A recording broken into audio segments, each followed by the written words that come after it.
Another emergency broadcast, but this time it's a good emergency. As you can see, the markets are absolutely firing. You got the S&P up 7.4%. You've got the NASDAQ flying. I think the NASDAQ's up 10% today. You've got the S&P 500 up 7.45%. You got Bitcoin at 82,000, up 7.5%. You got Brent crude now climbing up again. And the reason for this is because Trump has just posted on Truth Social and he said, based on the lack of respect China has shown the rest of the world's markets, I'm hereby raising the tariff to China to 125% effective immediately. At some point, I hope in the near future, China will realize that days of ripping the USA off and other countries is no longer sustainable. He's basically rounded up all the countries, and what he's done is he has authorized a 90-day tariff pause and substantially lowered reciprocal tariffs to 10% in that time until the other countries come and negotiate. This is all happening in the last half an hour or hour. You can listen to what Scott Bessent said in a press conference. And we saw the successful negotiating strategy that President Trump implemented a week ago today. It has brought more than 75 countries forward to negotiate. It took great courage for him to stay the course until this moment. And what we have ended up with here, as I told everyone a week ago, they're in this very spot, do not retaliate and you will be rewarded. So every country in the world who wants to come and negotiate, we are willing to hear you. We're going to go down to a 10% baseline tariff for them, and China will be raised to 125 due to their insistence on escalation. And so they are claiming, the White House is claiming that this was all planned, this is all part of the plan. But was it all part of the plan? Or has Trump blinked first? Has he capitulated to China's pressure? That is the big question. That's what we're going to be discussing now on this emergency live. So if that sounds good to you, obliterate the like button, obliterate. Second show today for you guys. And if you're not already subscribed, subscribe to the channel. Let's get going, guys.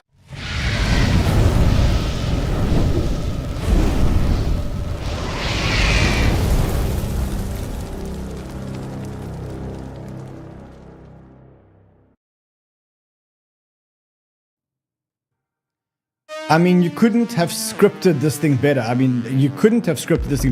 I'm just looking for that first tweet where, here it is. Yeah, I've got that first tweet where Trump basically said, this is a great time to buy. And then literally 3 hours later, we get him pausing tariffs and causing the markets to absolutely explode. As you can see over here, everything is up and it's like a relief rally that is happening right now. And not only are we getting a relief rally, but we're also getting a massive short squeeze because there were a lot of people who are actually short.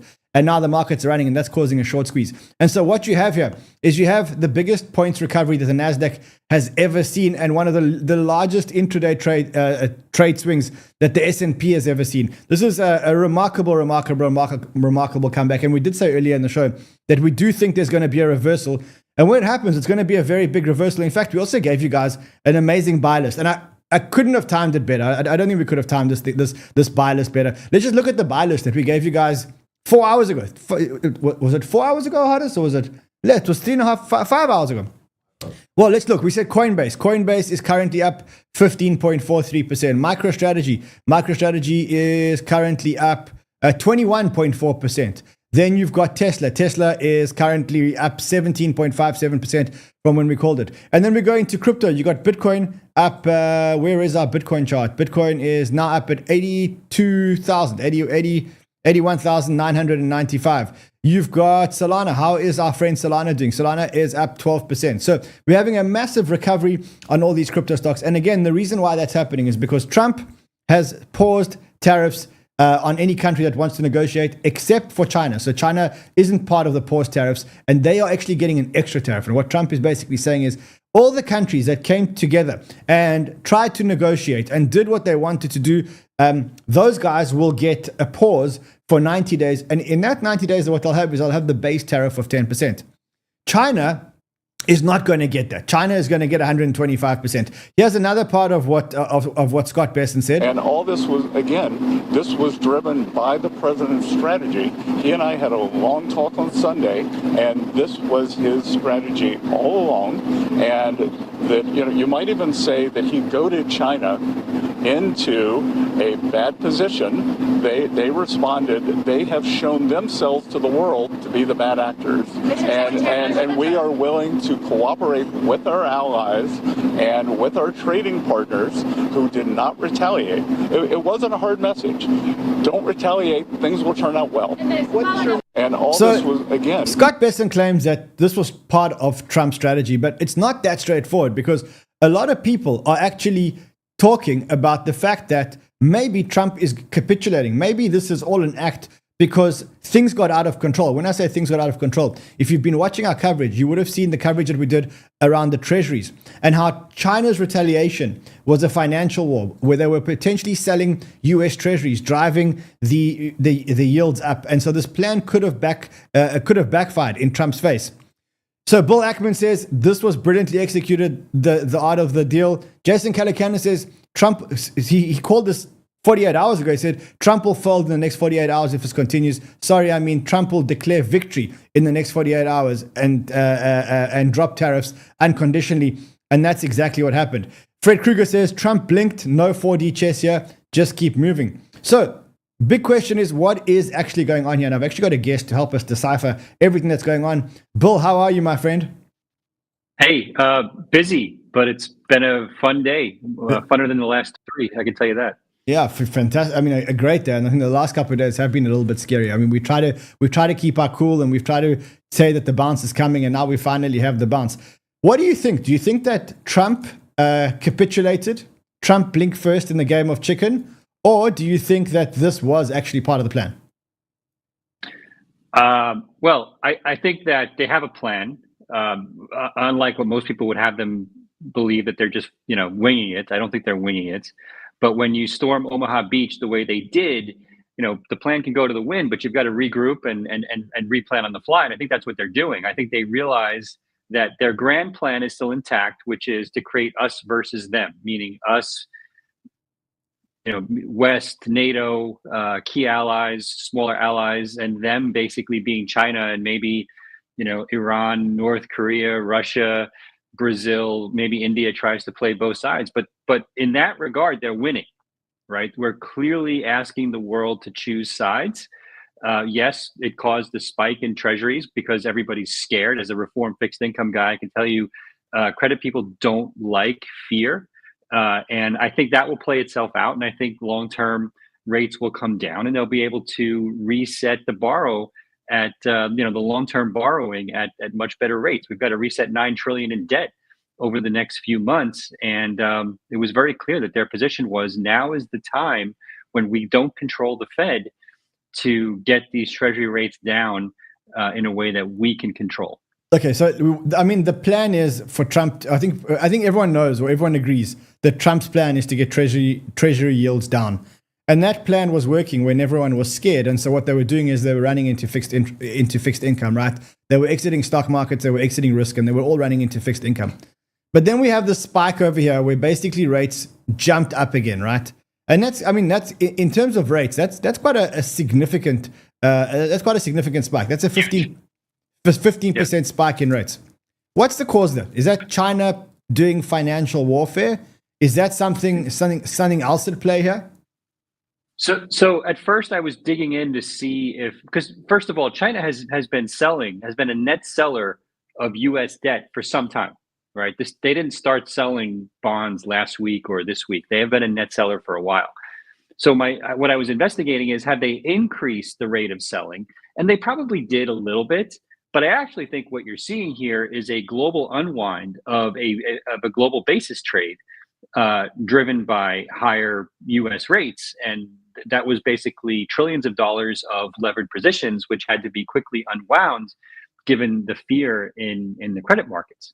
And this has spilled over to the SOFR and other short-term credit market issues, where I think bank liquidity is becoming a very, very big problem, which the Fed may have to step in and, independent of rates, do some form of QE. But the bottom line is that I think that this was largely an unwind of a global basis trade. So what's the road from here to get rates down? How do we? I think I think we're all aligned that what Trump's master plan is to get rates down so that he can refinance the debt and so that he could stimulate the economy. And I think Trump's ideal scenario would be low rates and some kind of QE, which would make him, which would actually pump the markets and then, leave the legacy that, under Trump's reign or under Trump's tenure, the markets actually pumped. I saw the path to that when rates actually came down, the 10-year came down and the 2-year came down. I don't see how the Fed intervenes now or where the Fed intervenes now. Maybe as a fixed income guy, as you called it, a reformed fixed income guy, maybe just walk me through how we go from here to lower rates. So there's a few scenarios. So there's bank rates and there's treasury rates, right? Obviously the key right now for pumping liquidity into the American system is really the treasury rates, because it does a few things, right? It affects mortgages more so than the Fed's rates, and it also affects interest payments, right? And it also affects the rates that other countries have to pay on their interest payments, which may be denominated in dollars. So everybody is incentivized to get those rates lower. The problem is that everybody's skittish on buying U.S. debt right now. The primary sales this week that we did not go well, right? So what I believe, and I haven't actually looked at the exact timeline, but from what I understand from my own trading team, in the last few hours, what happened is yesterday's rates came in higher than expected, meaning the primary sale, because every day the government, not every day, but on a regular basis, the government is selling new debt. And the market sets those rates, and those rates came in higher than expected, which is very bad. They were expecting the opposite, right? So then today it happened again, and that caused Trump to, I think, to basically say, okay, we've gotten 75 countries around the table. Let's give everyone the pause they wanted. Let's get those rates down. Let's start to set up a grand bargain. So to your question, I think what happens is now, as these countries come around the table, expectations are going to be set that, hey, part of this grand bargain is that you are choosing sides, and you're choosing the side of settling international trade in dollars.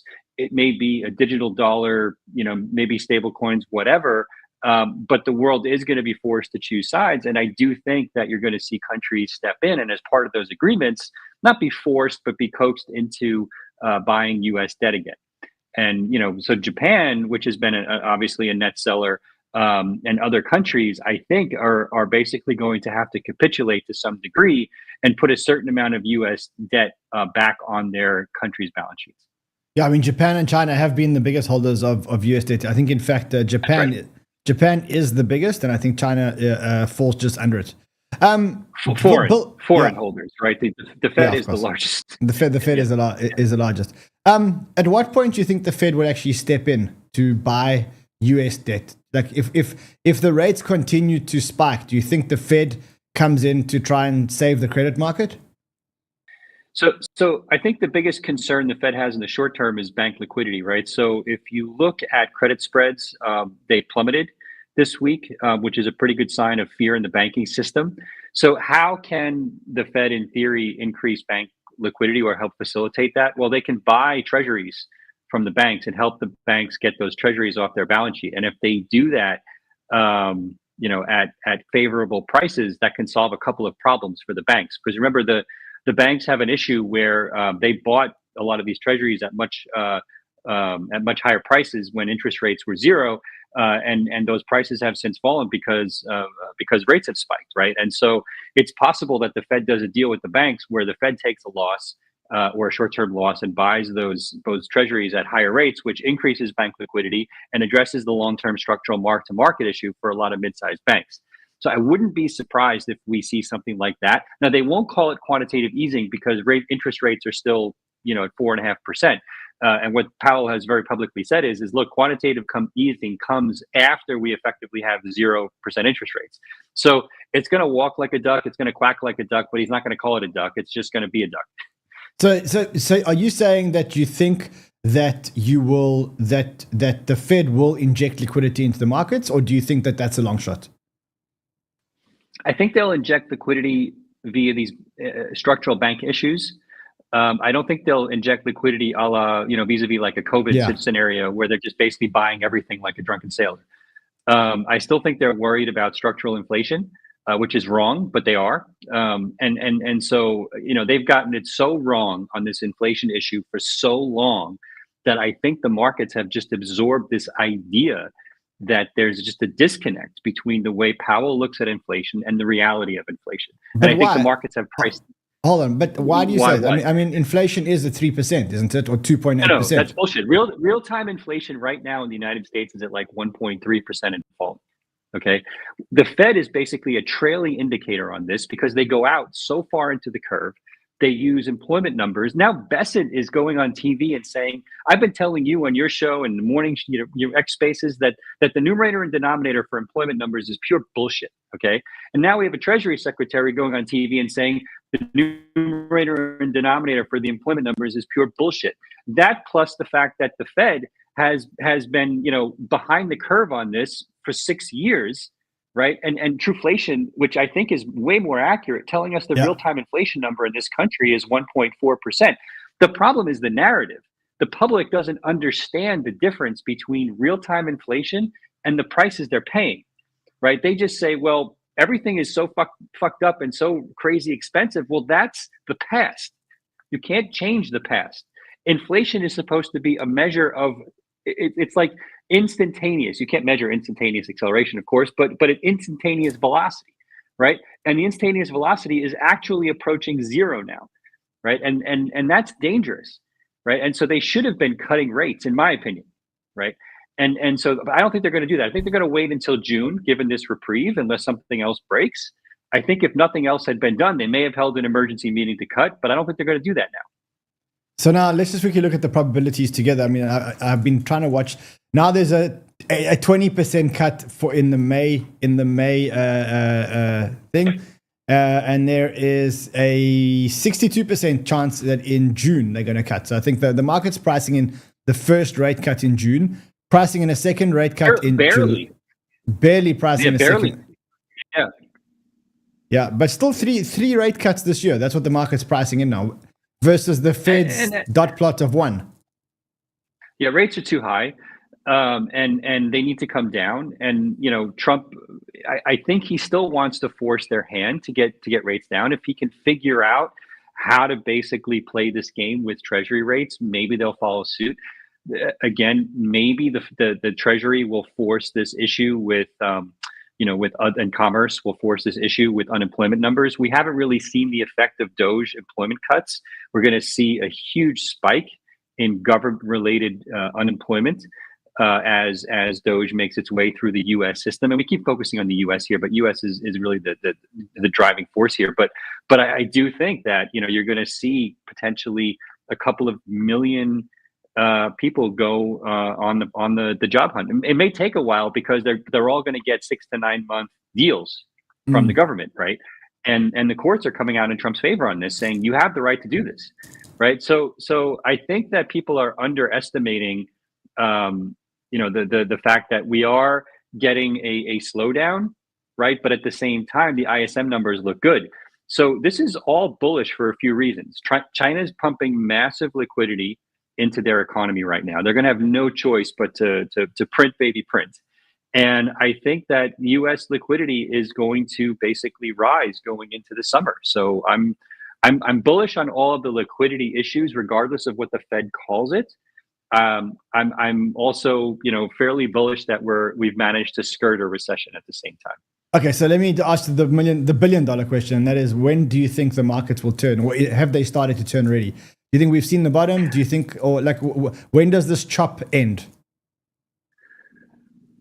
I think we chop for probably a couple of weeks, maybe, Okay, so let me work backwards. I expect crypto all-time highs by late spring or early summer. Okay, that takes you to September. So that's September. That is September.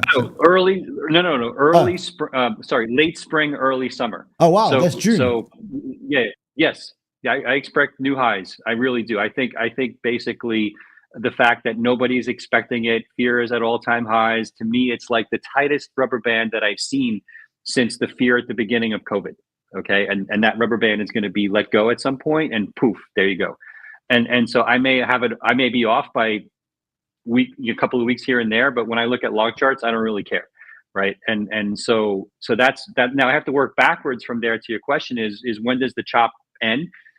So I'm really interested in what's happening in the alt world in general, because that's where the real, some of the real money is particularly in the L1s, because I'm not that crazy. Yeah. But I look at that chop and I'm saying, okay, this is really exciting to me. And I was looking at Bitcoin dominance before I came on with you, and it's kind of, okay, I had predicted that it would probably peak at like 68, 69. It's possible that it peaked 3 days ago. I don't know. It would be great if it did. I wouldn't be surprised if it retests it and we chop sideways on Bitcoin dominance, through like late April, early May. But I would be shocked if we're not on a march lower on Bitcoin dominance by mid-May, and pushing all-time highs by late June, July 4th. Okay, and with that in mind, what do you see for the cycle? Do you still think it's a 4-year cycle? And if it is a 4-year cycle, do you think we top in around November, or do you think that we can throw the 4-year cycle out the window now? Yeah, that's a good question. I think from a liquidity perspective, it's going to look like that. I think what happens is at the end, meaning because we have this convergence of, let's call it Bretton Woods 2, which I just tweeted about before I came on, which I think is basically going to be this grand bargain where Trump is going to set up an us versus them, and in parallel announce massive tax cuts for the US, which creates a problem for a lot of the other, G10 countries that don't have the same, can't compete because they're going to have to look inward. And so I don't know if coming out of this cycle, if that ends the cycles, or if it, because we broke the downward channel on treasuries at the end of COVID, right? So meaning we had been in this downward channel since the 80s on interest rates. And I think Raul called it he used to call it the channel of truth before it was broken to the upside because of all the money printing. And so it's possible that all of that converging at the same time, plus this Bretton Woods 2 breaks the 4-year cycle. I don't know. But there will be an end to this cycle. The question is, does it come into a new cycle after that?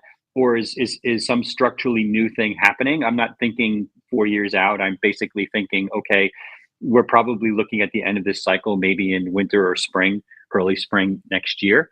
And then I don't know if we just chop for a while and, we create some equilibrium on rates. I don't know. But it's going to be very, very different given the tax model that the US is likely to adopt, and the effect that may have on, your country, European countries, who knows? I see Trump speaking, and he's this is the same Trump who told us he's not watching the markets. Remember that, and listen to what he has to say now. Yeah, you got the market seeing your brilliance. Yeah, that's up almost 7 points. 2,500 points. Nobody's ever heard of it. It's going to be a record. He says the Dow's up 2,500 points. Nobody's ever heard of it. It's a new record. It's got to be a record. This is the same guy who told us a few days ago that he's actually not looking at the markets. That's absolutely crazy. Well, listen, I know it's been I got you at short notice, and I know you're in Cayman, so I'm gonna let you get back to what you're doing at the conference. Thank you very much. Amazing to hear your point of view. Much love from the Banter fam.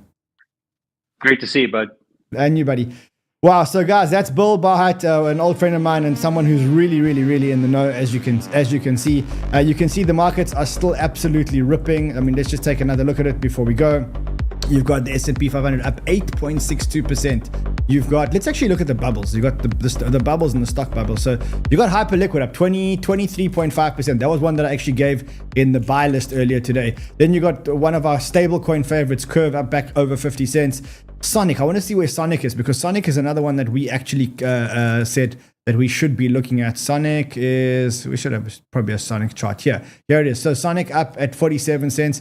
So we are getting the beginning of a recovery. Now the big question is this a short squeeze, or will this actually last? Is the volatility over? We'll obviously keep you guys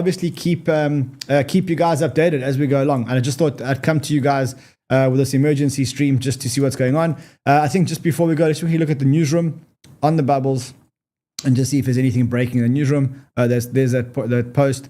Let's just have a look over here. There has been some talk about insider trading, because the Dow spiked before Trump's announcement, which means that probably people could have known about it. This is all happening in the newsroom. Let's quickly just check out our stocks. Holy shit, look at that. Shopify up 14.88%. Tesla, 16.2% up. Just look at that recovery over there. Absolutely amazing. That was one of the ones that we bought earlier. Specifically, I bought some earlier. Microsoft up 8.24%. AMD up 17%. I actually bought some AMD a while back, but I think I paid more than the price here, to be honest. Nvidia up 14.27%. Let's quickly go into some of the smaller stocks over here. Wow. MicroStrategy up 20%. PayPal up 8.87%. You can get all the stocks on your Banter Bubble, stocks and crypto. I think it's the only one. We're the only one the only service in the world that's actually doing this. Anyway, I will see you guys again tomorrow for the normal programming. Until then, trade well, my friends.